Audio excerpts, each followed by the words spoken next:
नमस्कार, आप देख रहे हैं चौपाल खबर। मैं हूं आपके साथ काजल चौधरी। लोकसभा चुनाव 2024 की तारीखों की घोषणा हो चुकी है। सभी दल अपनी अपनी राजनीति बनाने में जुटे हैं।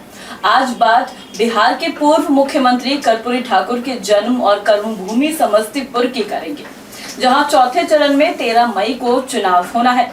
बिहार के सियासत में समस्तीपुर सुरक्षित लोकसभा सीट कई मायनों में खास रहा है। वैसे वर्तमान में इस सीट पर राष्ट्रीय लोक जनशक्ति पार्टी के प्रिंस राज काबिज हैं। बिहार का समस्तीपुर जिला कृषि और उद्योग के लिए जाना जाता है। यहीं पर डॉक्टर राजेंद्र प्रसाद केंद्रीय कृषि विश्वविद्यालय भी है, जिसकी गिनती देश के नामी कृषि यूनिवर्सिटी में होती है। कभी समस्तीपुर लोकसभा सीट पर कांग्रेस का दबदबा हुआ करता था, लेकिन पिछले कुछ चुनावों में इस सीट पर एनडीए के उम्मीदवार ही जीतते आए हैं। 2019 के लोकसभा चुनाव में एनडीए के सहयोगी लोजपा के टिकट पर रामचंद्र पासवान चुनाव लड़े थे और लगातार दूसरी जीत हासिल भी की थी।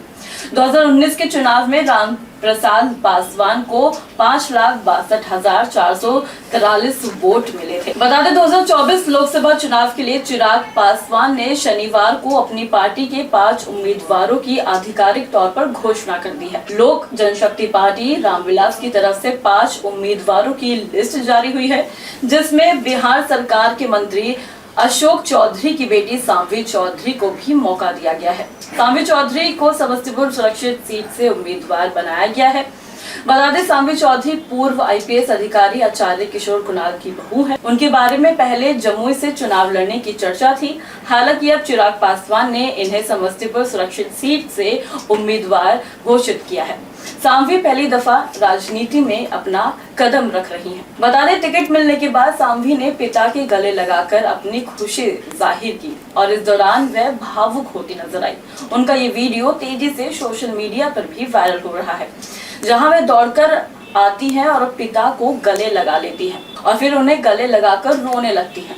इस दौरान अशोक चौधरी अपनी बेटी को कहते हुए दिखाई पड़ रहे हैं कि तुम्हारा सपना था जो पूरा होता दिख रहा है, तो तुम रो क्यों रही हो। बता दें, समस्तीपुर लोकसभा सीट एससी उम्मीदवारों के लिए सुरक्षित सीट है। समस्तीपुर लोकसभा सीट के अंतर्गत 6 विधानसभा सीटें आती हैं, जिसमें समस्तीपुर, कल्याणपुर, वारिसनगर, रोसड़ा, कुशेश्वर स्थान और हायाघाट शामिल है। कुशेश्वर स्थान और हायाघाट दरभंगा जिले का हिस्सा है। समस्तीपुर लोकसभा सीट पहले सामान्य सीट ही थी, लेकिन 2009 के परिसीमन के बाद ये सीट एससी उम्मीदवारों के लिए सुरक्षित कर दी गई। वैसे अगर जाति समीकरण की बात करें तो वोटों के लिहाज से कुशवाहा और यादव निर्णायक होते हैं, लेकिन अनुसूचित जाति और अगड़ी जाति भी कम संख्या में मौजूद नहीं है।